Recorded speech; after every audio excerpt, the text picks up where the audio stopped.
1970s and 80s, what is considered by many to be the heyday of animated television.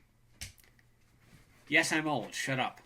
Now, of course, back then you wouldn't really think about what you were watching, but looking at in hindsight, you realize that some of these shows have some rather bizarre plot elements to them.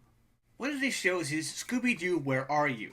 Now, whilst on the surface it may seem quite simple, a bunch of teams go to a place, there's a legend of a ghost, they solve the mystery, etc. But there's something a bit deeper behind this seemingly ordinary show that I think bears a bit of investigation. Now, I'd like to give a shout out to the website cracked.com for introducing me to some of these fan theories, so thanks guys. Now, to be fair, I'm only going to use examples from the very first series. That's the original one with just these main characters. So there's no extraneous characters came along, no Vincent Van Ghoul, no Scooby-Dum, and definitely no goddamn Scrappy-Doo. So let's have a look at some of the weirdest elements of Scooby-Doo, Where Are You? Wherever they go, they encounter mysterious ghosts. And there's always a local legend to build it up, too.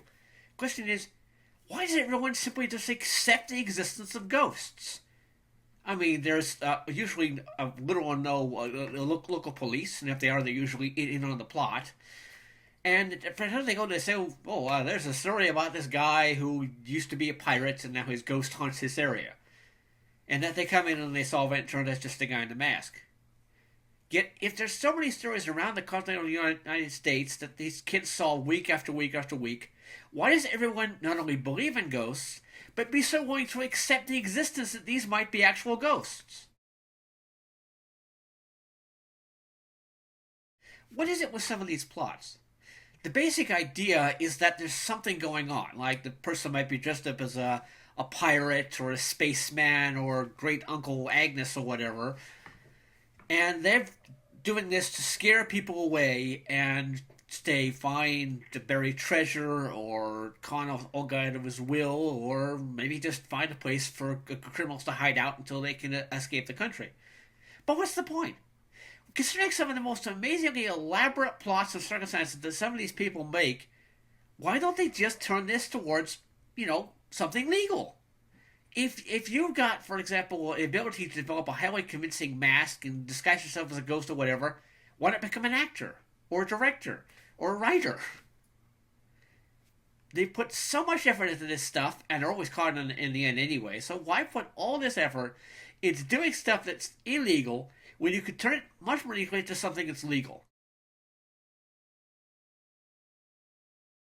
It's quite obvious the economy of the world of Scooby-Doo is a total wreck. These criminals are all doing this stuff to get treasures and stuff like that because evidently there's no work for anybody else.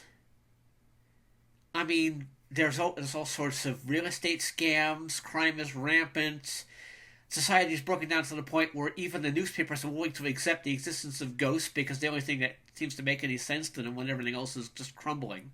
And just about every place they go and find a ghost is abandoned. What are these kids' parents? They look to be in their maybe late teens. At most, they may be like 17 or 18 years old. And they're traveling across the country in this van, occasionally taking odd jobs, according to some episodes, to keep up their money. There's no mention of where they come from. And there's no mention of their parents. Is this a part of society's breakdown that they're just traveling across the country looking for work because there's nothing left in their hometown? Why is it that every single time they solve the mystery, it's a villain in disguise? Do you think they think after a while they was going to realize this? Especially bizarre considering Shaggy and Scooby, who have basically three things: to run away in terror, to come up with elaborate ideas about why the ghost is the ghost, and to eat huge amounts of food. Well, the obvious idea behind that is that they're quite obviously stoners, especially because of Shaggy's fondness for dog treats. But it's also the fact that since every single time it's a villain in disguise, great Uncle Albert with a mask on or whatever, why do they keep falling for it? Yes, they may be stoned, but are they that stupid that they're going to accept every single time that it's guy in disguise and not move this information towards the next time that they encounter a ghost? That's the biggest mystery in this show.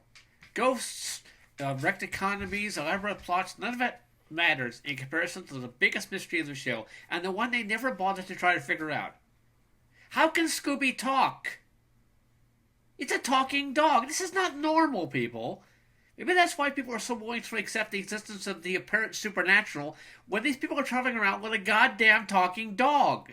I'm some Canadian guy, and that's my $2.